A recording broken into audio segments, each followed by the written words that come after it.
Bueno, yo no me involucré con la contrarrevolución. En el año 95, un grupo de jóvenes artistas y yo, que soy promotor cultural, tuvimos la idea de crear un proyecto de promoción para las artes plásticas. Ahí entonces nos juntamos aproximadamente 50 jóvenes artistas, rentamos un espacio en La Habana Vieja y comenzamos a hacer diferentes tipos de actividades. Cuando el proyecto comenzó a coger forma, es decir, básicamente lo que hacíamos es promocionar el arte cubano, organizábamos exposiciones, éramos muy activos, teníamos intercambios con niños en la comunidad, es decir, dábamos clases prácticas de arte, de pintura a los niños. Hacíamos muchas actividades en ese espacio y poco a poco se fue convirtiendo en un centro de referencia cultural para los jóvenes. Nosotros en esa época decidimos entonces escribir el proyecto y presentárselo al Ministerio de Cultura. Año 95, 96, la situación del periodo especial realmente era muy difícil y el Ministerio de Cultura no contaba en ese momento con el marco legal para asimilar ese tipo de proyecto. Era un proyecto muy dinámico, muy ambicioso. Prácticamente era una plataforma para lanzar otros proyectos. Y entonces, debido a esa situación, fuimos rechazados por el Ministerio de Cultura como proyecto legal y automáticamente nos convertimos en un proyecto independiente, autónomo de las autoridades, de las instituciones culturales. Después de varias semanas, meses de actividades, bueno, pues al parecer fuimos de interés para algunas personas oficiales de la SINA. Comenzamos a ser visitados fundamentalmente los oficiales de prensa y cultura. Constantemente comenzaron a visitar nuestro centro.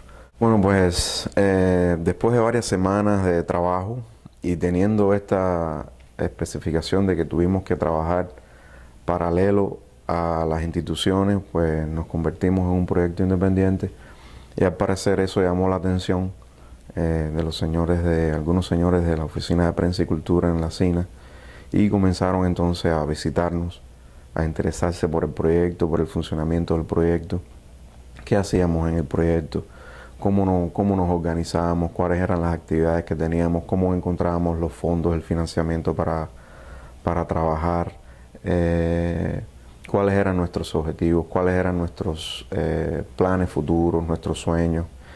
Y a partir de ahí entonces comenzó una relación muy profunda. Ellos realmente visitaban nuestro proyecto cada 2-3 días, 2-3 veces a la semana.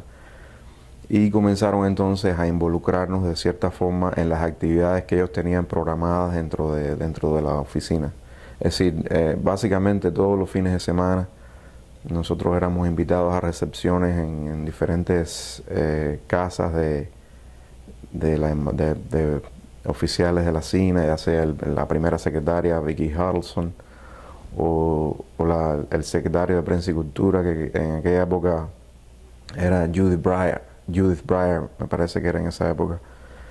Y bueno, Larry Cohen, que era uno de las personas más activas en la oficina, pues era básicamente el enlace, el contacto más directo que teníamos. Teníamos contacto diario prácticamente. Yo iba a su casa, él iba a la mía y establecimos una relación muy estrecha en ese sentido. Comenzamos a recibir diferentes tipos de apoyo por parte de ellos. Primeramente comenzamos a recibir bibliografía.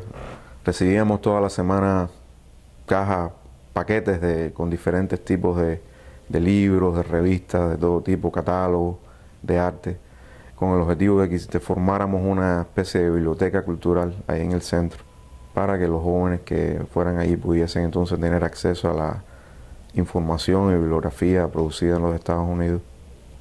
Eso fue uno de los primeros proyectos que se crearon. Se trató de crear esa especie de biblioteca cultural allí para que los jóvenes tuvieran ese tipo de acceso a esa información.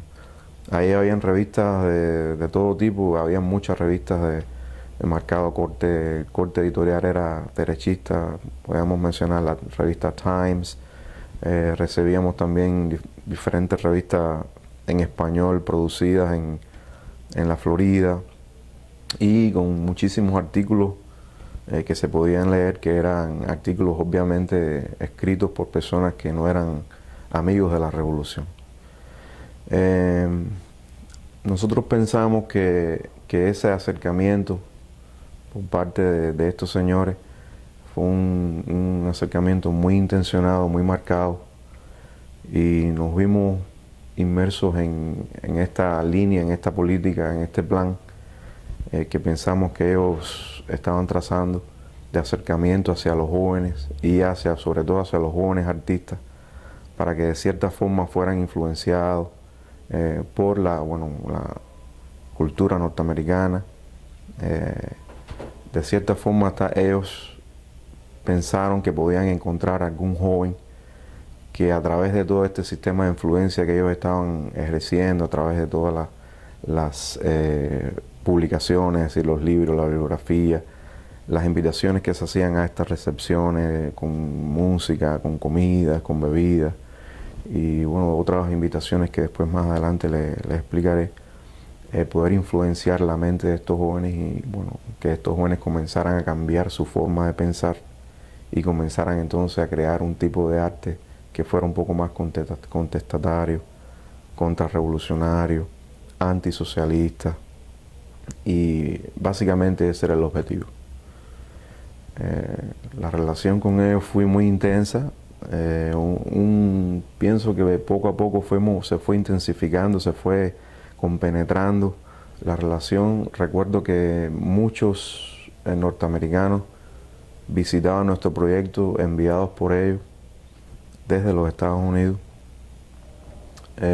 Muchos de ellos nos compraban obras, grandes cantidades de obras. Pensamos que de esa forma también era una forma de soportar, financiar el proyecto de alguna forma, comprando obras de arte. Y en un segundo nivel, ya pasados varios meses, pues entonces creamos la idea de crear un centro de acceso a Internet dentro del proyecto. Estoy hablando del año 1996, 97, en Cuba no se conocía la Internet. Realmente eran muy pocos los conocimientos, muy escasos. Y nosotros nos dimos a la tarea entonces de crear uno de los primeros sitios de arte cubano en el mundo y en Cuba. Fue creado por nosotros, que se llamó artecubano.com, en inglés artincuba.com. Ahí nosotros, una vez más, estos señores pues nos facilitaron mucho bibliografía, nos facilitaron también tecnología, nos mostraron diferentes formas de programar, de diseñar los sitios en esa época, y también obviamente a través de las publicaciones también nos decían cuáles eran los sitios que podían ser más interesantes para que los jóvenes visitaran, los sitios web. Este proyecto también fue muy interesante, duró varios meses. Ellos tuvieron la idea de crear una especie de cyberclub allí, o cibercafé o cibercentro, donde ellos pudiesen invitar a otras personas, incluso movilizar recursos de la embajada, de la CINA, para ponerlos allí, por ejemplo, comida o quizás varios tipos de computadoras. Pero obviamente se desechó esa idea porque entonces era casi que mudar la CINA para un centro cultural, y básicamente eso iba a ser contraproducente, no iba a ser permitido. Pero todos esos planes estuvieron. Se creó el centro de acceso a Internet, se creó el sitio web fue uno de los sitios más interesantes que se hayan creado. Incluso se le incluyó el PayPal, que realmente para esa época era muy interesante, muy novedoso. Y obviamente nos abrió una ventana al mundo. Después de la creación del sitio web, nosotros teníamos aproximadamente casi 1000 visitas diarias en el sitio, e incrementamos los contactos de intercambios de trabajo, interacción con más de 500 instituciones en el mundo entero. En los Estados Unidos establecimos conexiones con más de 50 diferentes instituciones culturales, galerías, centros culturales de diferentes tipos. y con muchos coleccionistas que estaban interesados en comprar arte cubano y en conocer sobre cuáles eran los mejores, las tendencias, los artistas más sobresalientes. Así que ese sitio sirvió realmente para lograr ese objetivo y realmente fue de una gran ayuda todo ese apoyo logístico y de conocimiento que ellos nos entregaron. Obviamente nosotros pensamos que ellos no estaban interesados en promocionar la cultura. Nosotros estamos convencidos de que realmente lo que ellos querían es crear ese centro ahí de subversión, de un grupo de jóvenes artistas que pensaran de forma diferente y que a través de la influencia que ellos fueran recibiendo por parte de los norteamericanos se fuera creando una especie de pensamiento diferente que desembocara en un arte un poquito más contestatario, contrarrevolucionario y se mostrara a través de las obras. Hay una cosa muy interesante y es que ellos se enfocan muchísimo en los artistas que hacen un arte que se llama arte conceptual. Los artistas que producen el arte conceptual fundamentalmente se necesitan de patrocinio, necesitan un financiamiento porque el arte conceptual, por ejemplo, puedes hacer una gran instalación, puedes hacer una acción plástica que es efímera, que puede hacerse y a los pocos momentos destruirse. Así que básicamente es muy difícil vender arte conceptual. Entonces todos estos artistas, como no pueden vender sus obras porque las construyen y después se destruyen, necesitan de un patrocinio, de un financiamiento. Y ellos conocían eso. Entonces ellos se dieron a la tarea de seleccionar un grupo de jóvenes, artistas conceptuales muy valiosos, considerados a la vanguardia cubana joven en ese sentido, y comenzaron a patrocinar todos sus proyectos. De ahí incluso parte la invitación de un grupo de ellos a que viajaran a los Estados Unidos y estuvieran más de 6 meses intercambiando en diferentes universidades. De ahí incluso se escribe un libro sobre ese tema y esos artistas están 6 meses en los Estados Unidos con todos los gastos pagados. Pensamos que ese financiamiento viene del programa de subversión hacia Cuba, porque realmente fue un programa ambicioso, muy costoso. Y la culminación de ese programa, de ese proyecto, iba a ser la exposición de muchas de esas obras que ellos habían creado en los Estados Unidos en la Bienal de La Habana del año 2000. Se prepararon las condiciones en ese momento. Los señores de Prensa y Cultura no tenían acceso a las instituciones cubanas, no los dejaban conversar y entonces ellos me pidieron, en este caso a mi persona, que sirviera de intermediario para tratar de entonces influir a los organizadores de la Bienal de La Habana para que introdujera la lista de estos artistas jóvenes que habían sido seleccionados en este proyecto, que se asegurara de que esos jóvenes participaran en la Bienal. Esa era mi misión. Entonces cada uno de estos jóvenes preparó diferentes proyectos. Algunos de esos proyectos, por ejemplo, le puedo poner el caso específico, Tania Bruguera, una artista joven de ese movimiento. Finalmente ella se quedó en los Estados Unidos, vive en la ciudad de Chicago, pero tiene una relación muy interesante con Cuba y con los artistas en Cuba, puesto que ella constantemente está viajando a Cuba, está haciendo proyectos culturales con Cuba, e incluso esta muchacha creó la cátedra de arte conceptual en el ISA. Esa cátedra no existía. Y a partir de la propuesta que ella hizo, el Ministerio de Educación Superior, se creó en el ISA la cátedra de arte conceptual. Y ella se convirtió en la profesora líder de esa cátedra. Esta artista fue una de las artistas que nosotros pensamos que fue profundamente influenciada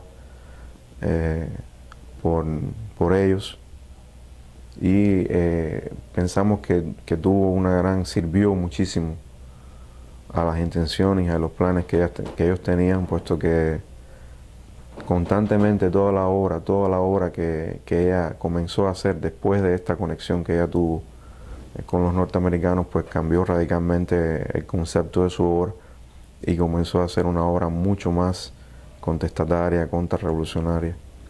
En estos momentos ella reside en la ciudad de Chicago y básicamente sus proyectos son financiados y patrocinados por diferentes instituciones norteamericanas. Se mantiene en ese nivel. Esa bienal del año 2000, perdón, fue como una invasión de diferentes personalidades intelectuales, galeristas, instituciones norteamericanas a Cuba. Más de 500 personas fueron invitadas específicamente por Vicki Huddleston. Vicki personalmente organizó todo el tour y la logística de esa delegación inmensamente grande que se propagó por toda la ciudad de La Habana, visitando todos los centros, todas las galerías, todas las exposiciones que se hicieron, todos los talleres. De hecho, se considera que esa bienal se llamó, o ellos la llamaron la Bienal Norteamericana.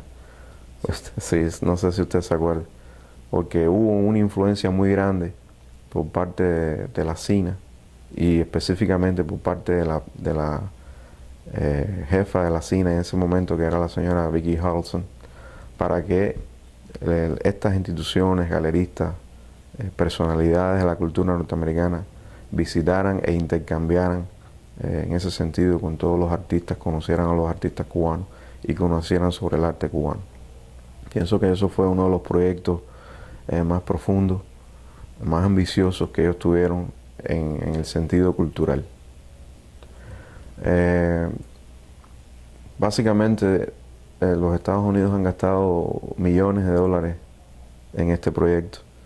Como ya le he explicado anteriormente, muchos artistas han sido invitados con todos los gastos pagados para que realicen intercambios de diferentes niveles en los Estados Unidos con diferentes instituciones. El objetivo fundamental es el que le comenté anteriormente, tratar de que ese artista se influencie con todo el pensamiento imperialista, capitalista, y comienza a hacer ese tipo de arte conceptual, contestatario, contrarrevolucionario, y bueno, básicamente se convierte en un traidor. Ellos buscan un joven, un artista que se convierta en punta de lanza y lanzarlo entonces, lanzarlo al mundo como un movimiento cultural joven que está naciendo, que está creciendo y cuyas ideas entonces son diferentes a las ideas del socialismo, a las ideas de la revolución, y ese es el objetivo fundamental que ellos buscan. Básicamente pienso que es una pérdida de tiempo. El sistema, quiero decirle a usted que el sistema de educación de las artes en Cuba es extremadamente organizado, muy profesional. Los estudiantes desde que tienen 5 años comienzan a recibir clases de arte en diferentes talleres, primero en talleres en las casas de las culturas, en las escuelas, y después pasan a niveles más profesionales, más organizados, como las escuelas de arte. Después entonces pueden pasar a San Alejandro, a Lisa, en dependencia de los niveles de las diferentes versiones artísticas o modalidades artísticas en las cuales se especializan. Los artistas generalmente, vamos a decir, el 99% de los artistas jóvenes son revolucionarios, son nacidos y criados en la revolución, tienen los conceptos no solo entregados por las escuelas, sino también por sus padres. La revolución ha gastado millones de dólares en la construcción de todas estas escuelas, en la compra de todos estos materiales que son extremadamente caros. Usted conoce que en una escuela de arte en cualquier parte del mundo muchas veces es solo vedada a personas de dinero. Y en Cuba todos estos jóvenes tienen la posibilidad de hacerlo totalmente gratis. Los jóvenes son inteligentes y se dan cuenta de esto. Entonces, todos esos intentos de tratar de cambiar la forma de pensar de estos jóvenes, tratar de lavarles el cerebro, realmente son intentos en la inmensa mayoría, con la poca excepción de quizás uno o dos, un pequeño grupo que quizás pueda cambiar. son infructuosos estos intentos. Porque los jóvenes artistas hoy son revolucionarios y hacen arte revolucionario. Y los jóvenes son inquietos, hacen arte contestatario, pueden hacer cualquier cosa. Hoy día en Cuba hay jóvenes que hacen cosas maravillosas, contestatarias, que básicamente critican a la sociedad, mas sin embargo no son obras contrarrevolucionarias, se sienten que es una crítica constructiva, que es una crítica que puede mejorar la sociedad, que puede mejorar el sistema. Y dentro de ese sistema viven aquí, conviven con todas sus situaciones, con todos los problemas que pueden tener de faltas de materiales, de faltas de espacios, de faltas de espacios publicitarios para ellos, para promover su obra, pero aún así tienen la convicción de que solo aquí pueden desarrollar su obra realmente como ellos lo desean, porque este es el ambiente específico, perfecto para que ellos puedan desarrollar su obra sin tener básicamente que pagar nada, lo tienen todo gratis. Esa es la esencia de